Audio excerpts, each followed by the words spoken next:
Magandang araw po at magandang gabi sa mga nakakapanood sa gabi at sa lahat po ng naabot ng video nito. Welcome po dito sa AMB o Avoy Mix Videos. Ngayon po may video tayo mula kay USA Military News at papanoorin po natin yung hanggang 8 minutes lang ng video niya at bibigyan po natin ito ng ating komento at reaction, no? So, wag na natin patagalin pa. Ito po ang video ni USA Military News.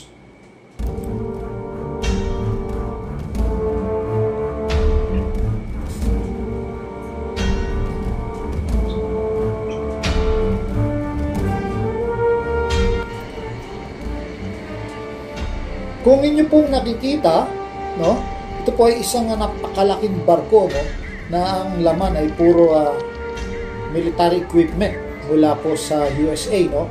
Ito po ay kuha po. Itong video na ito ay kuha po doon sa Subic, no, dito sa Pilipinas, no, sa Subic po.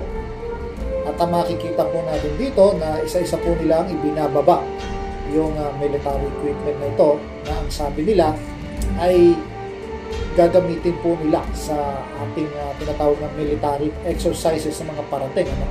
Pero makikita natin na after ng military exercises, naiiwan na po yan lahat dito, no? Ganyan po kaseryoso ang Amerika sa pagtulong sa Pilipinas. In fact, hindi lang pagtulong sa Pilipinas ito, no? Meron din silang siyempre sariling tinatawag natin benefits kung bakit nila ginagawa ito.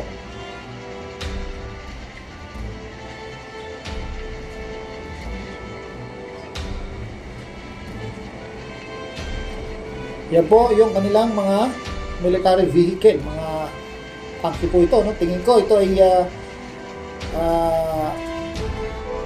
isang amphibians.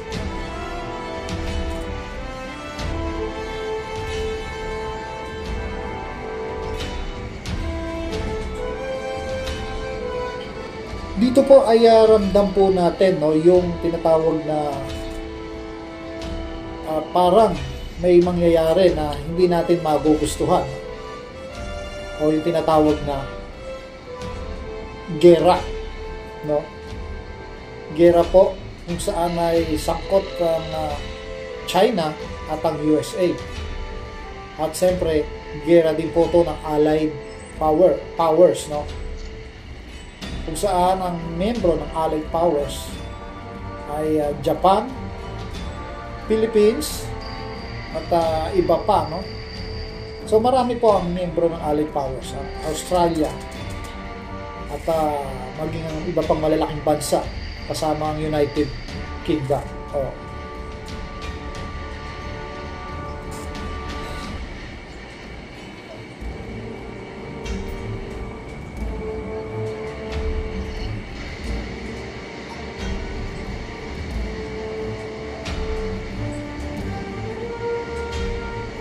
Ano ho kaya ang laman ng mga truck na yun sa likod? Sigurado mga bala po yun. Maaaring ang Amerika po ay wala na sila mapaglagyan ng gamit nila. Gamit pang militar. Bagay malawak naman kasi yung kanilang bansa. At ngayon dinedeploy nila yung iba dito sa Pilipinas bilang suporta, no, sa napipintong gera masangkot yung China.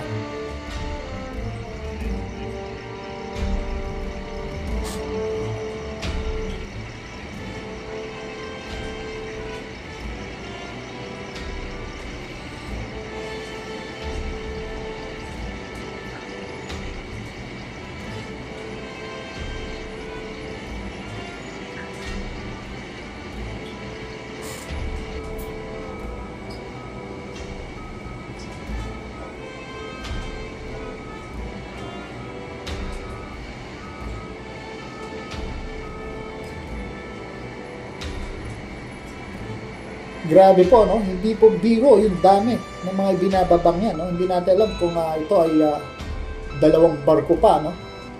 Bukod po dyan, nagdatingan din po kamakailan yung kanilang mga cargo plane o mga jet plane na cargo, malalaki po yon, at nagbaba rin po ng mga kargamento nila, at ito po ay mga military equipment po. At sinasabi rin po nila na maaaring magkaroon dito ng paggawaan ng barkong pagdigma ng Amerikano na dito na gagawin sa Pilipinas.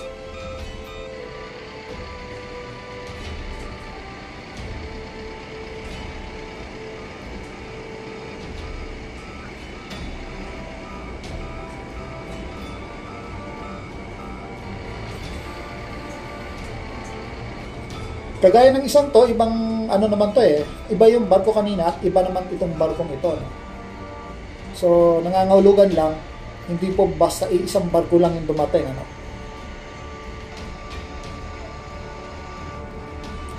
At inuulit ko po, ito po ay ang video ito ay mula sa USA Military News. At kuha po ito sa Subic, Philippines, no? Ang Subic po ay dating kampo ng Amerika at ngayon ay binuhay ulit at naging kampo ulit ng mga Amerikano.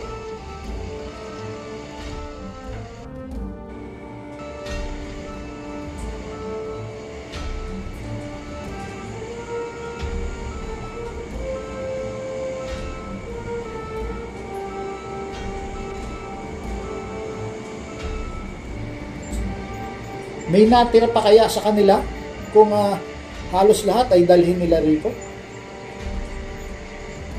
Ganun na lang karami yung, hindi natin alam kung gano'n ba talaga karami yung mga military equipment ng Amerika, kasi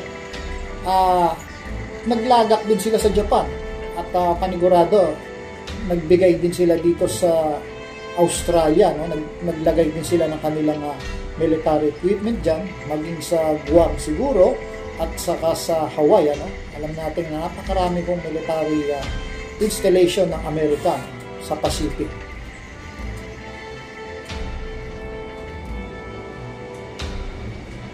Gaganda ng kanilang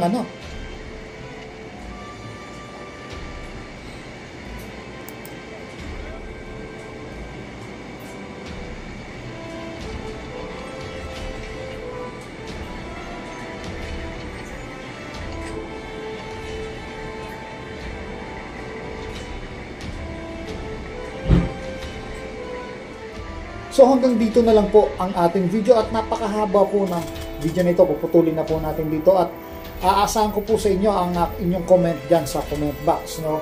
At para sa akin po ay sana mabuti po ang maidulot nito sa ating bansa at hindi kapahamakan, no?